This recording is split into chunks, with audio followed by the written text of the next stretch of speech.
We are now live. Well, thank you everyone for who's here. My name is Nick Schrock. I'm the CEO and founder of Elementl, the company behind Dagster. And I have with me today Mr. David Wallace. David, do you want to introduce yourself? Yeah, sure thing. Hey everyone, my name is David Wallace. I'm a data engineer at a company called Dutchie. Dutchie is the leading cannabis e-commerce payments and point of sale provider, and our main goal is just to make buying and selling cannabis a safe and convenient experience for everyone. I worked in data engineering for about 10 years at this point, and I'm excited to talk about orchestration. It's one of my favorite things to talk about.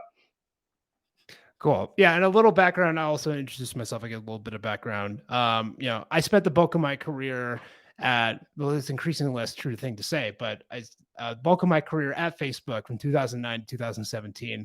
The thing I'm known for there was I was one of the co-creators of GraphQL and the co-writer of the spec.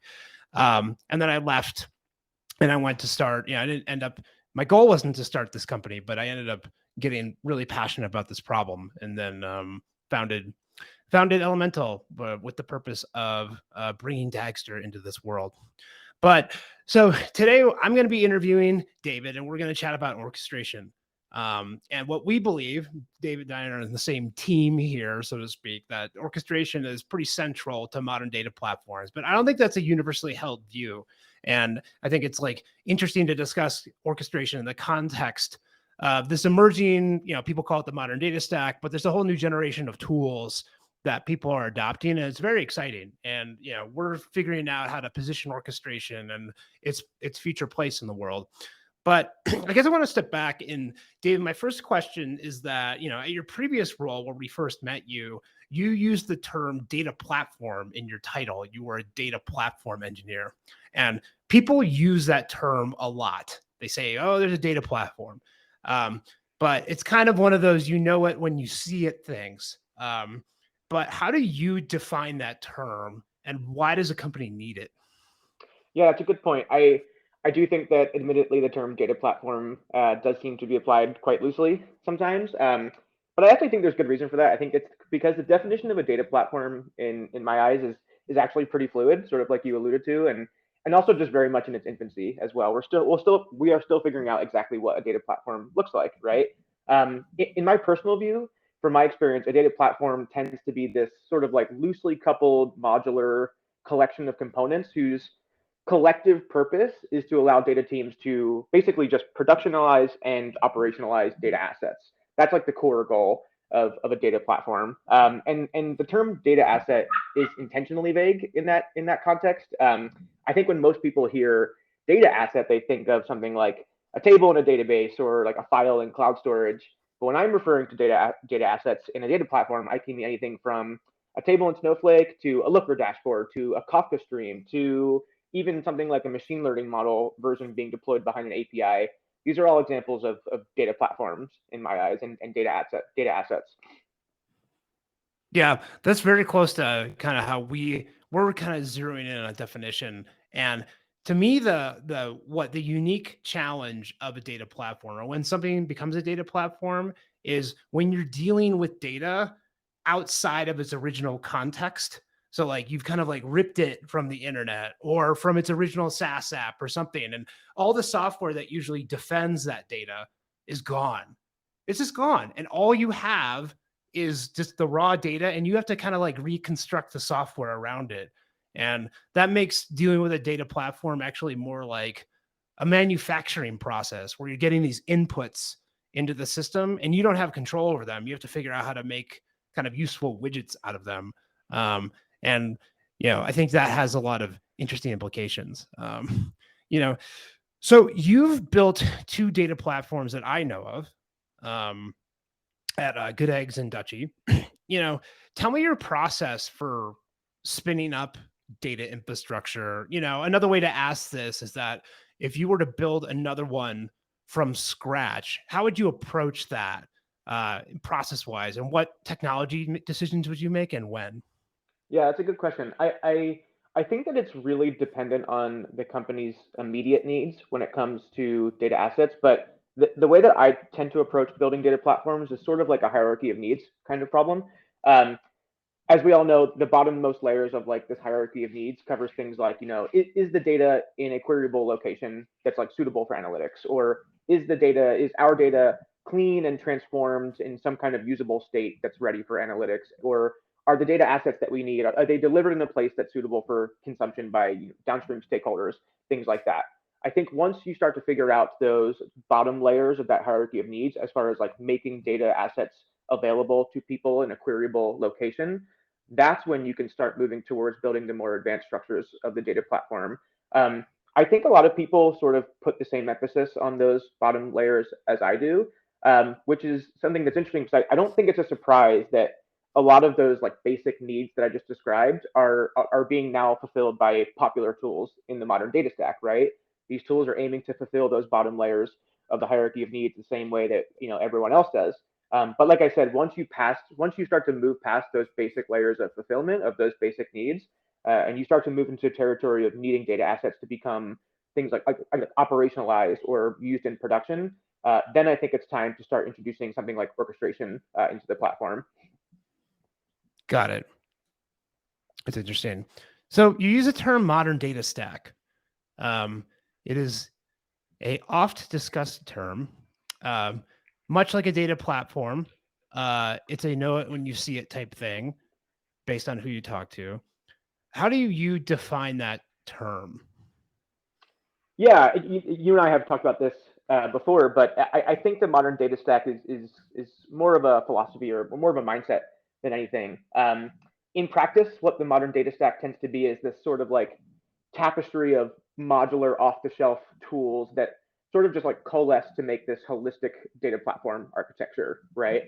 Um, from my personal experience with the modern data stack, a lot of the tools in the stack or in the landscape tend to exemplify the do one thing and do it well philosophy, and they're just hyper focused on giving or practitioners a way to quickly bootstrap themselves into like a fully functional data platform using relatively commoditized solutions. Got it. Yeah, just to give some context to the audience, I think that there's, David referred to this sort of like mindset answer. I think there's like a spectrum of definitions from people.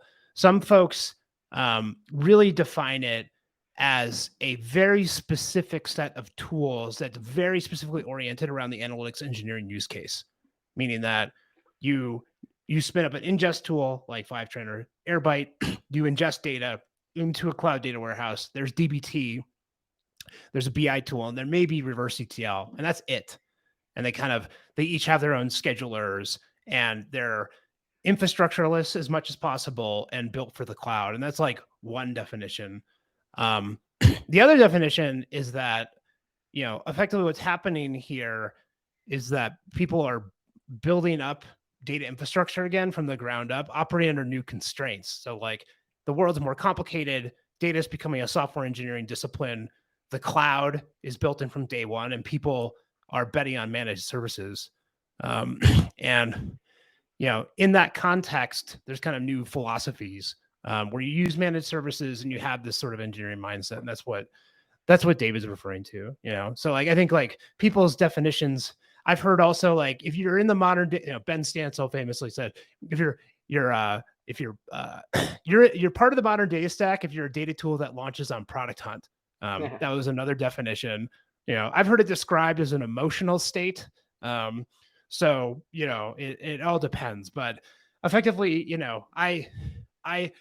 I believe it's like betting on managed services, building up cloud infrastructure, these modular tools, and an engineering mindset. And specifically to orchestration, David, there are some schools of thought that says that orchestration isn't necessary in this new world, especially with the kind of the definition that's very prescriptive around those tools, right? So use Fivetran, you can schedule things in Fivetran. Use DBT, you can schedule things in DBT Cloud. There's reverse ETL tools, and they can all have their own cron schedule, and everything just kind of works for a while. And what's your response to kind of that school of thought? Yeah, it's funny. I actually tend to see orchestration as I kind of have the opposite opinion on it, and I'll explain why in a moment. But I definitely think you can get quite far with these sort of, again, modular off-the-shelf components, sort of operating in isolation, but all doing their individual jobs really well. I think that gives small data teams a lot of autonomy and allows them to bootstrap really quickly. But again, in my experience, it only gets you so far. I personally view the orchestration layer as sort of like the central nervous system of the modern data stack and the data platform, in the sense that it's to me, it's an inevitability that the orchestration platform almost acts as like an overlay layer on top of the data platform, sort of almost acting like a control plane for it, right?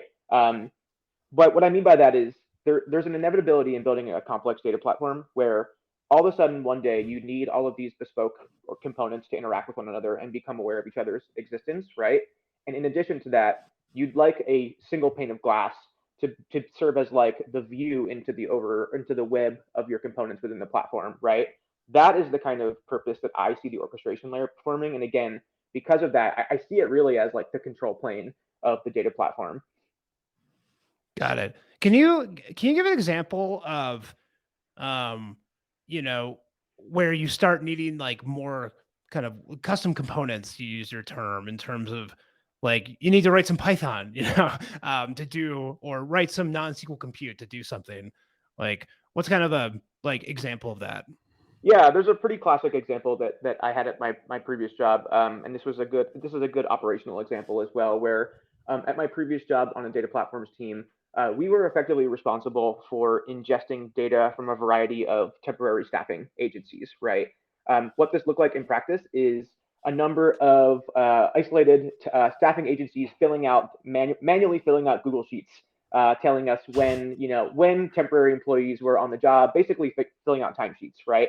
Um, the data platforms team was responsible for ingesting data from all of these sources, these external sources that were, again, human made. They were human maintained sources as well. And we were responsible for bringing that data into the data platform into a queryable location. The issue that we had was that we're all human, and we know that humans, we're error prone, right? Especially manual data input. But the problem was that we actually needed this data in an operational capacity. This data was being immediately leveraged by downstream operational tools to make pretty impactful decisions around staffing and things like that, right? We needed a way basically to automate the cleansing process of this data coming in from Google Sheets before we used it in an operational capacity, right? Um, Dagster, which is the orchestration layer we used at the time, effectively gave us this ability by giving us the ability to essentially say, after extracting this data from these various sources, do some basic kind of data quality and data integrity checks on it, cleanse it if you can, but if not, don't try to operationalize this data. Don't put this data set into production because we know there's something wrong with it, right? That's the level of interaction, and those are the types of interactions that I personally look for when I'm choosing orchestration layer, and that's sort of like the interconnectivity that I think the orchestration layer can have in a modern data platform. Got it. So what do you say to people that say that like all you need is SQL? You only need SQL. Like, why would you need anything else? We are in, I think, with the stunning success, the technical success and business success of the cloud data warehouses, which have been transformational. More and more people are moving all their more of their logic and more of the computation into SQL, and it is very effective for a lot of things. But then people go and they're like, actually, all we need is SQL. I guess you know, what's your view on that? Yeah, I'd say I don't blame them for thinking that way, right? SQL's cool again. It's definitely it's become the lingua franca of data analytics again after what seemed like a brief moment in time where everyone thought that the future was just Python and Jupyter notebooks, right? SQL is cool again. However, I think that in reality, again, in my experience, I think that uh, the inevitable endpoint of the cloud data platform is more of a polyglot architecture, right? Where SQL workflows are just complemented by Python workflows and vice versa. Like you sort of alluded to, I think that SQL, there's been this reemergence in the popularity of SQL, rightfully so. I think for a variety of reasons. I think one of the reasons, well, really, it's a convergence of reasons. One of the reasons, as you already mentioned, is the advancement of cloud data warehousing architecture, right? And effectively giving data analysts and analytics engineers the ability to run super complex queries without ever having to even think about infrastructure, right? That has been super powerful for SQL. In addition to that, we've just gotten better developer tooling. I mean, right? Look at something like dbt, which effectively gives analytics engineers the ability to create entire data pipelines without writing a lick of Python, right? This stuff has been really powerful, and I think it's why we've seen SQL gain a lot of popularity again over the past few years. But again, as soon as you move into these more sophisticated architectures of needing to orchestrate sort of like bespoke components and external services, I think it's inevitable that you'll move into more of a polyglot architecture. And I think you actually see a lot of new tooling sort of embracing that polyglot architecture as well. What's an example of those tools? Yeah, I think a good one right now. Well, I mean, obviously Dagster. I think Dagster is polyglot in the sense that it's perfectly happy running dbt or SQL based workloads for you, but obviously it's written in Python as well. But even outside of that, you look at something like Hex, right? Hex is totally embracing the polyglot architecture, saying if you want to write SQL, go ahead, but also if you want to write Python, go ahead. Choose the right tool or the best tool for the job, basically. I'm very excited about Hex. I messaged the founder when they launched it. I was like, "You had me at reactive notebook. It's all you needed to say." But it's a really promising product and project. It's super cool. Yep. Well, David, I know you had some questions to me, so I'm gonna, we're gonna do a role reversal for a second. So why don't I hand over the proverbial metaphorical mic to you? Yeah, for sure. Something I'd love to hear from you is, Dagster entered the orchestration space at a really interesting time. It sort of entered the space at a time when Airflow was effectively becoming what you can be considered like the de facto choice for this job, right?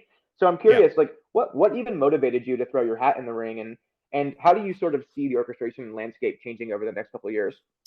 Yeah, it's a great question. So why I kind of entered this space, it's kind of a sequence of things. In order for me to get interested in something, first of all, there has to be some base level of developer pain. Like that's what like kind of like emotionally motivates me when I see engineers or developers or builders in general being super inefficient and wasting their time. And the only thing that stands in their way, in my view, is like a better software abstraction or a better tool. Is like, listen, just with like our minds, we can come up with something so these people can go home and have dinner with their kids. Right. So that's like that's like always step one. And when I was kind of like looking into this, it was obvious, not just with Airflow, but all the legacy workflow engines, that these things were not built for fast developer cycles in mind. Like you just watch someone like try to locally run an Airflow DAG or whatever. Like I have nothing against Airflow. I'm like very actually close with the creator of it. But it was like, it's not built like that. You have to run a scheduler. You can't even use a Python API to run a task, which is still like mind blowing to me. It just wasn't thought of with that mind. So to me, it was clear that people were building these extremely involved DAGs of compute. And in fact, like that's the core problem that's being solved in data processing. You're building DAGs of compute that consume and produce data assets.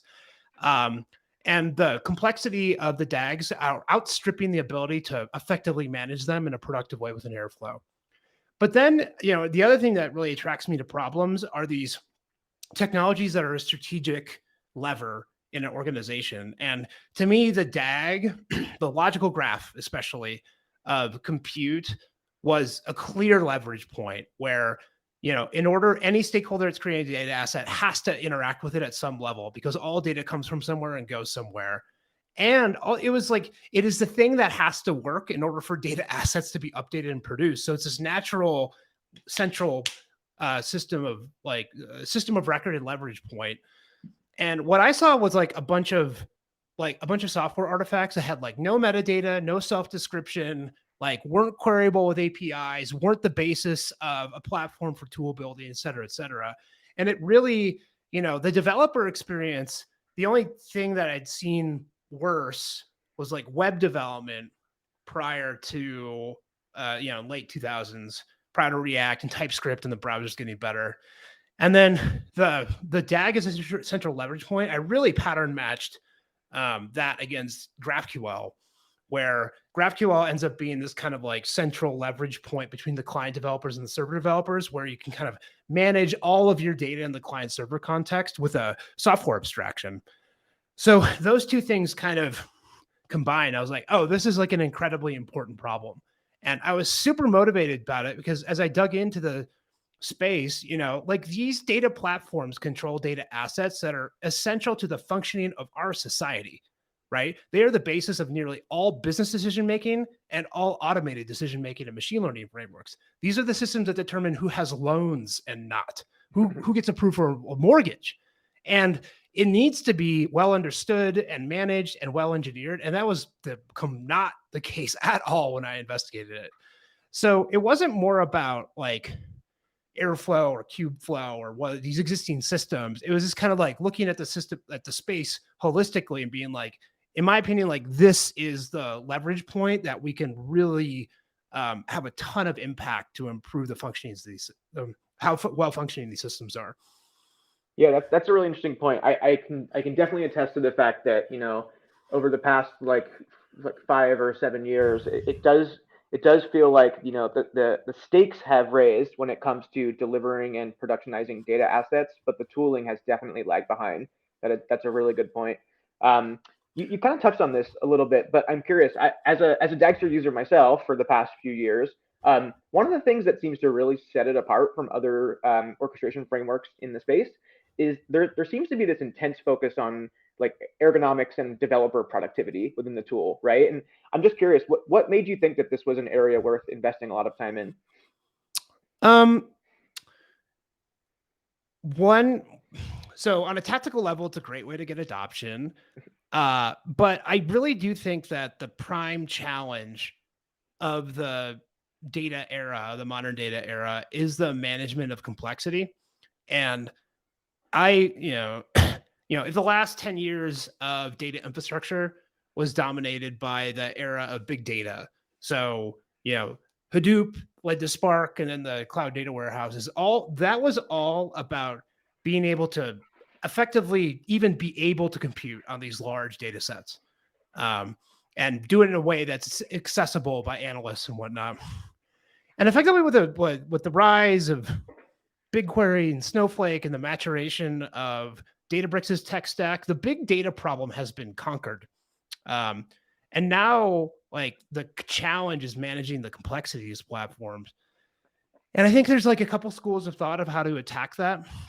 One is like you kind of completely abstract away the complexity somehow, right? With tools and like maybe a drag and drop editors or, trying to like really abstract it behind tools. I don't believe that's the path forward. I think the path forward is that the only way to manage something this complicated is with software. And the way you do that is you make engineers more productive with better processes, better tools, and better abstractions. So, productivity is this flywheel that ends up, you can get your job done faster, but you can also broaden your horizons of what is possible with the right tools. So it's kind of this, to me, like productivity and developer ergonomics is this like win-win-win-win-win thing where like on a tactical basis, you kind of get people hooked immediately. They can get their jobs done more effectively, and it expands the universe of what is possible. And then these things build on themselves. So I really think that developer productivity is the kind of the base layer of kind of tools of this nature that target engineers and yeah. Yeah, that makes a lot of sense. That's really interesting to hear that too, because thinking back on it, I think you're right about the abstractions being particularly important as well. Even when it comes to things like testing, right? Historically, testing in an orchestration framework has been pretty difficult, right? Just by virtue of needing to touch potentially a huge amount of external systems, right? But having good abstractions behind the scenes to make that testing more simple is pretty important as well. I definitely agree with that. You kind of touched on this a little bit. I'm curious to hear more about it. You mentioned that you think one of the biggest challenges for people operating in like a modern data platform ecosystem is just this management of what you call big complexity, right? Yeah. Do you think there are any other challenges right now? Any other big challenges for data platform teams? Yeah, there's lots of challenges. There are hiring challenges. It's just like there's so much work to be done. You need to hire. And I think the other thing, and it's related to the complexity, it's related to the complexity challenge, is just the insanely large landscape of tools that you have to choose from and then have to integrate. And it like speaks to what you were referring to, and that like, the kind of the modern data stack is kind of a, you pick best of breed, and like, it's kind of a Unix style thing. And you scratch together all these tools and you hope that it composes well and the whole is greater than the sum of the parts. That sounds great in theory. In practice, it can be extremely difficult to operationalize effectively and be able to have the feeling that there isn't uncontrolled chaos in your data platform. There's just this feel that there's like a lack of control, and like you're always drowning in it. You don't know what's going to go wrong next, and you don't know what tool to look at and all this stuff. And that's a real challenge. And I think that the next few years, the way that it will bear out is going to be super interesting, because there's obvious plays from a lot of vendors, right? Like a Snowflake or a Databricks, their solution will be like, hey, just pick us as a vendor. We'll provide a vertically integrated solution that'll have everything, right? And that would bring us to a world where you have to pick a stack. You're like, I'm a Microsoft dev, I'm a Oracle dev, and that might work.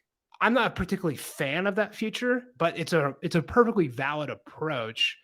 And the other approach is like, listen, if there is going to be this modern data stacky world with tons of tools and innovation and tons of companies and interesting projects, like what's going to be that coalescing force? And I think like, that remains to be seen. I'm biased, so I think that we have a part to play in that, but there's many different theses around that. And so I think that's going to be one of the, that challenge that people face is going to drive some of the most interesting technological trends in the next 2 to 3 years, especially. Yeah, I completely agree. There does seem to be this like ongoing tension right now between tools wanting to become the platform, as you're sort of referring to, right? Which is like the we do everything, but also you're seeing a lot of movement in the space for tools that sort of are starting to understand their place in the ecosystem, right? And really focus on, and I mean that in a great way, right? It's we do this one thing really well, and we're going to focus on integrating rather than becoming the platform, right? There's definitely a trend I've noticed towards that as well. And I think it's a good thing. Even small things like for example, like dbt Cloud surfacing metadata about dbt runs through their API, stuff like that, right? Like the focus is much more on integration than it is becoming like the all-in-one platform, one size fits all kind of thing. So I think that's super exciting, and I think honestly, orchestration frameworks, especially Dagster, fit really nicely into that future as well. Cool. Yeah. Yeah. Just one last question. We have a minute left. Briefly, and this is a broad question, but to pick something out, you don't have to talk about Dagster, even though I appreciate that. But like, what are you excited about in the world of data in 2022? Like, what's an emerging tool that you're excited about? Ooh, an emerging tool. That's a tough one. I'm not sure if I'm excited about any like emerging tools per se. I think I get a little bit more excited about emerging trends than anything. I think integration, which is one I just spoke about, is definitely one that's interesting to me. The other one, without sounding a little too buzzwordy, is I'm excited to see some practical implementations of the data mesh over the next few years. We couldn't escape this conversation without data mesh. All conversations lead to data mesh. No, I'm excited to see some actual implementations. I think a lot of people are approaching the problem in interesting ways. I actually think that we're going to be really surprised by what people come up with as far as like practical implementations of the data mesh. I think my hypothesis is that ownership will probably remain with the data practitioners for a while, but you'll see different styles and methods of delivering assets that are more similar to a mesh architecture. But I'm really excited to see what people come up with for that. Totally. Yeah. I like the data mesh has a lot of terminology around it, which I think turns people off, but a ton of the core ideas are great. Mm-hmm. Like our team, we're really excited about this notion of like the asset being the interface between teams, for example. I think that's like a really powerful, simple idea that once you say it is like obvious in retrospect, which is like a great indication that something's a good idea. But anyway, we are over time. So, hey, thanks for coming on the Data Ops Unleashed. And I guess I'm supposed to press the stop broadcast button and then let everyone go on their day. But thanks so much, David. Yeah. Thanks everyone. Yeah. Bye.